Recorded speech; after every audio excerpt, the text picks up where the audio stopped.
The NFL's second leading rusher last year. This is Doug Martin. 2 yards on the carry there. It'll be second down. And now an introduction here to the starting 11 on offense. And one of the good wideouts, of course, is Vincent Jackson. And when he's on the field, you don't play small ball. You make sure you get it out to that guy and let him go get it. Let's see what the offense comes with here. 2nd and 8.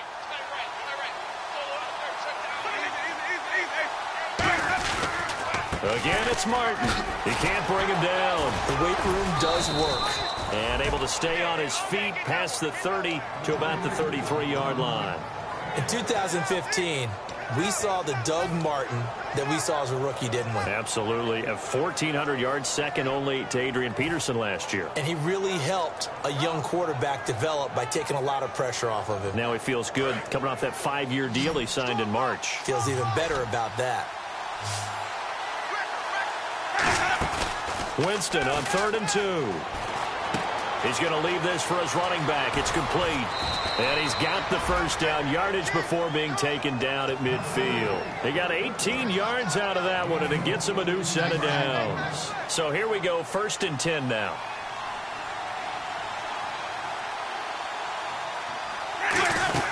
And a first carry here for Charles Sims. Give him 3 on first down. It'll set up a 2nd and 7. Some of the most unselfish players on any football team, defensive tackles, because we ask them to just eat up blocks and allow other people to make tackles. But when he can make a play himself, as we just saw there, that's a big day. Here's Winston. He's got time. And he's going to have to eat this one as down he goes.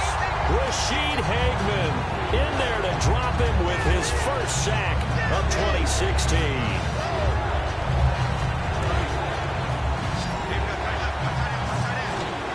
So 3rd down, and the Falcons going with a dime. 6 defensive backs.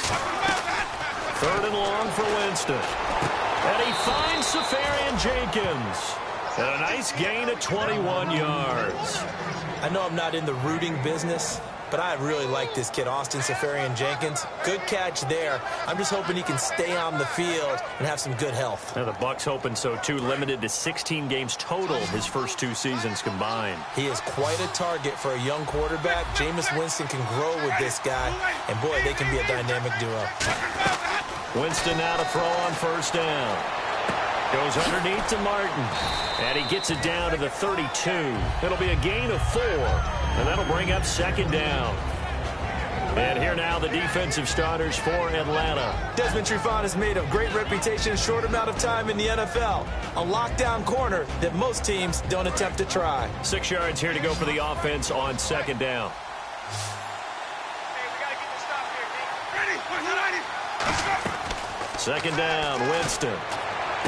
Looking for Evans, and it's intercepted. And he's got Rome. Picked off by Sean Smith.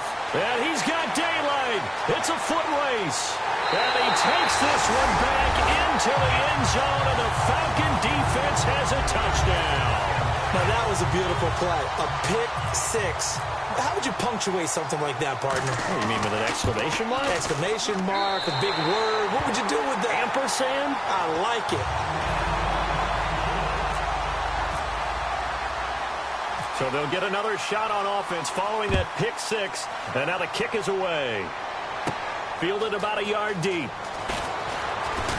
And last year that would have been a net gain of 5 on the return. This year he stopped where he would have been if he had taken a knee. And that's at the 25. Here comes the Tampa Bay offense now heading back out onto the field. And last time, decent field position through the pick 6. Obviously costly.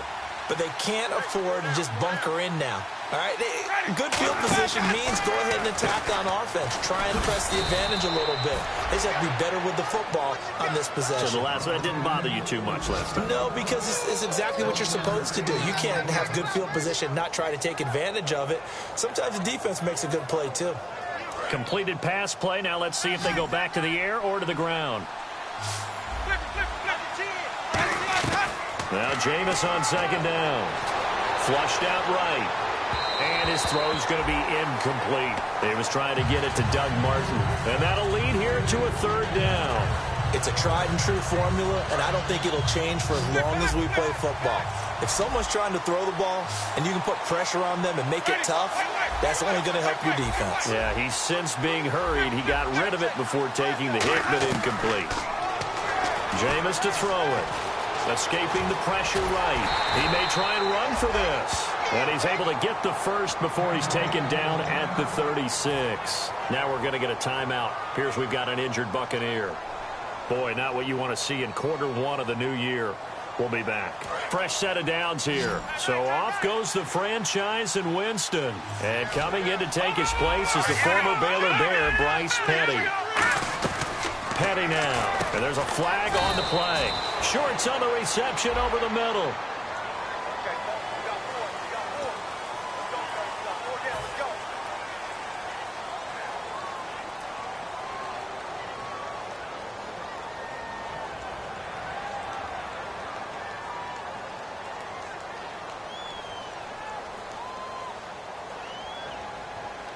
10-yard penalty there on first down, so now 1st and 20.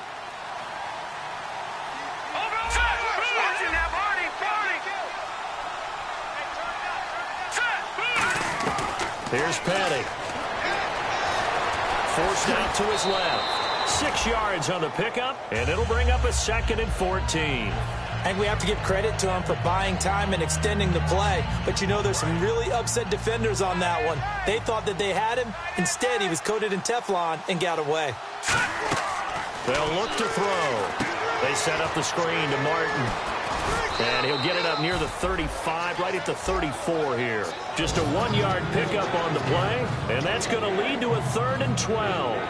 So many things have to come together just right for a screen pass to break for big yardage.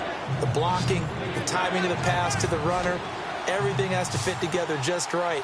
But on that play, the defense was able to disrupt things and hold it to a short game. On 3rd down, he'll drop to throw. Oh, the ball comes out on the hit, but they'll say it's incomplete. The intended receiver, Lewis Murphy. And that'll bring up 4th down. Putting pressure on the guy throwing the football is always good, but when you can couple that with contact on him that leads to an incompletion, as we just saw there, that's winning football. On 4th down, one of the Bucs off-season signees, it's the former Jag, Brian Anger, to punt it away. Back deep, Taylor Gabriel.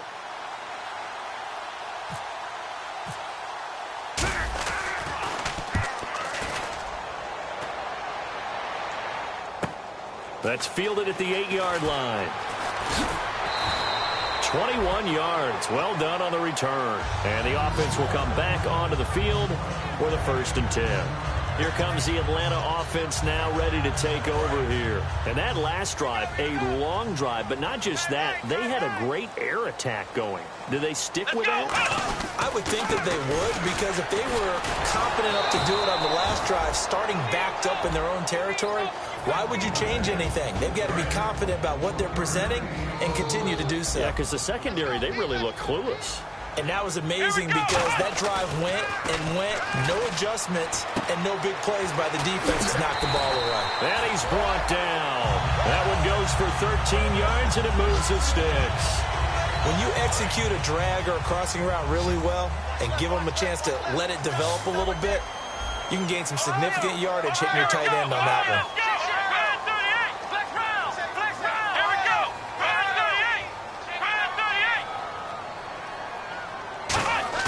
They go play action here on 1st down. He's going to sling this deep downfield. He was looking for Mohamed Sanu there. And that'll make it 2nd and 10. On every offensive coordinator, every play caller sheet, they have about 5 or 6 plays per game that they call shot plays or big plays. And you don't get many opportunities to dial them up. And they just did. And they drop it with a great chance to make a big play. That's going to hurt.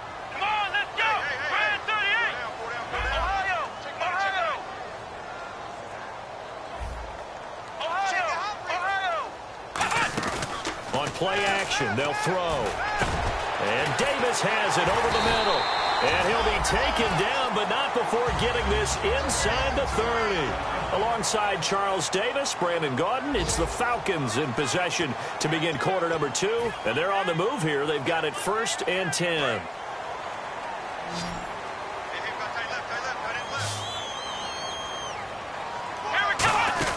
They'll run it now out of the gun. Down right around the 25. 2 yards on the pickup there. It'll be 2nd and 8. Gerald McCoy is always going to be linked with Ndamukong Suh. They came into the NFL in the same draft class. There's a lot of debate about who was going to be the better defensive tackle. They just do it 2 different ways. McCoy, more movement, more elusiveness. That allowed him to make the throw there for a short gain. They will run again with Coleman. And he is going to lose yardage here. He'll wind up losing 3. And now it's 3rd down. The defense won that play so fast that I think if the running back even had time to notice if anyone was there, it was just a blink of an eye, and there was a loss on the play. He'll look, and he fires one that's intercepted. Picked off by Quan Alexander. And that's a great example of ball skills right there, partner. You and I do a lot of games, and I can't tell you how many guys look to run with the football before they've intercepted it. So that's a nice job of focusing on the task at hand and coming away with the interception.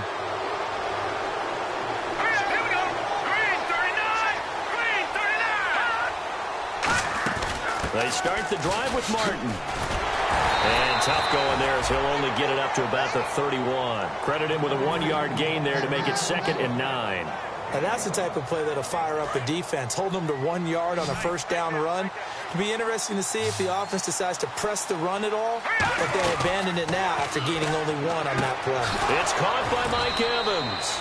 Well, there's a new man here under center. What do you think they saw to acquire him, Charles?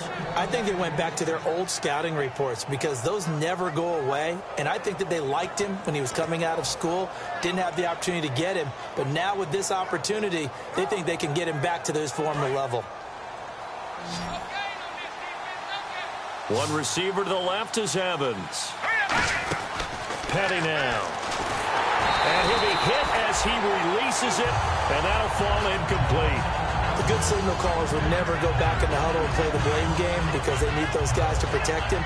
But on that last one, his offensive line, they lost their leverage very quickly, and that's why they were able to get to him and hit him as he tried to throw the football and force an incompletion. He'll try again with the arm here on 2nd down. He's going to find his running back. It's complete. 17 yards on the pickup there. The drive will continue. It's a 1st down. And now the passing game here in the 2nd quarter starting to heat up a little bit. Don't you feel the rhythm starting to happen, right? You see it now. The confidence is starting to rise. I think now as a play caller, because that has happened, you lean on it a little bit more. You don't go totally. He rifles one that's intercepted. It's a 1st-round pick, Keanu Neal. And a big turnover there as his guys will get the football back. Now the Falcons offense gets ready to head back onto the field. Looked like they had something going last drive. Then the interception happened. Will they recover? The memory they need to keep with them is that they did have something going. They were moving the ball on offense, had a nice sequence going. Don't worry about the other part. You can't get that back. Let's go back to what you were doing well before. I thought you were going to say they need to have no memory, but remember the good part, forget the bad. I like that even better. And they're going to go soft on the corners. Back to throw. The left side completion to Jones. Julio Jones all alone. Touchdown, Falcons. Julio Jones, an 80-yard touchdown. And the Falcons will add on to their lead.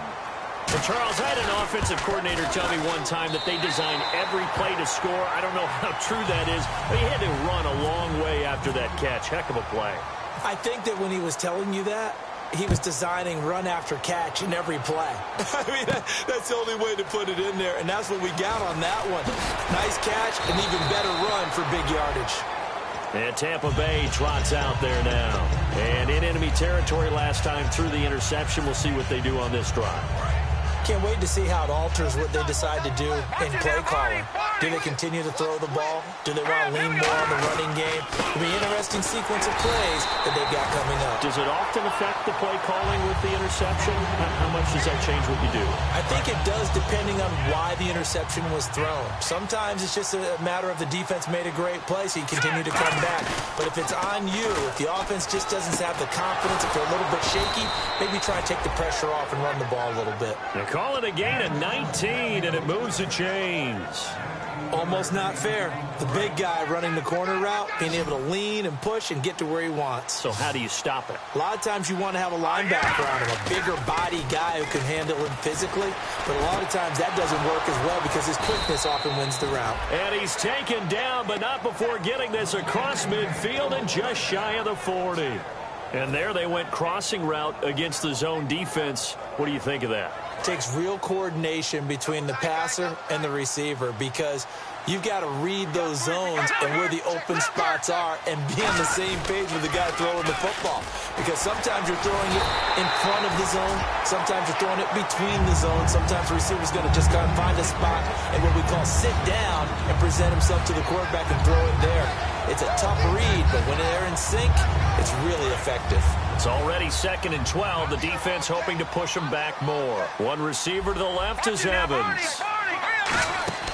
Here's a play fake as they set up to throw.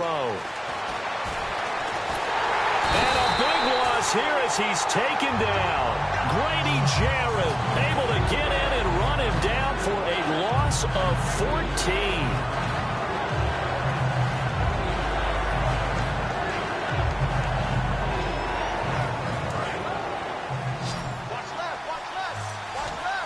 Three receivers to the left, one to the right. Here's Petty. He's going to loft one deep left side here. And it's knocked away and incomplete. Mike Evans, the one he was looking for. And that's going to make it 4th down. Well, they've had a pretty frustrating first half here offensively and then just continued there with that incompletion. And definitely frustrating for them, but heartening for the other guys. Those stop troops, they're enjoying things right now because they've made it very difficult for them throughout the half. This is away, but boy, headed straight for the sidelines. And this one will not be returnable as it sails out of bounds. So out come the Falcons now. And that recipe on their last drive that resulted in a touchdown looked pretty good, so they'll be hoping to do that once more. And it takes me back to when we sat with the offensive coordinator and the head coach. They felt pretty good about their game plan and thought there were some holes in the defense, and they exploited them the last time out. Let's see if they can come back and put together a similar drive. And we'll see if they can do just that. They come up in an offset eye. This is Coleman. They find some open field here. And they do finally get him, but he makes it all the way to the 6. 2 minutes remain here in the first half. We're back to Atlanta.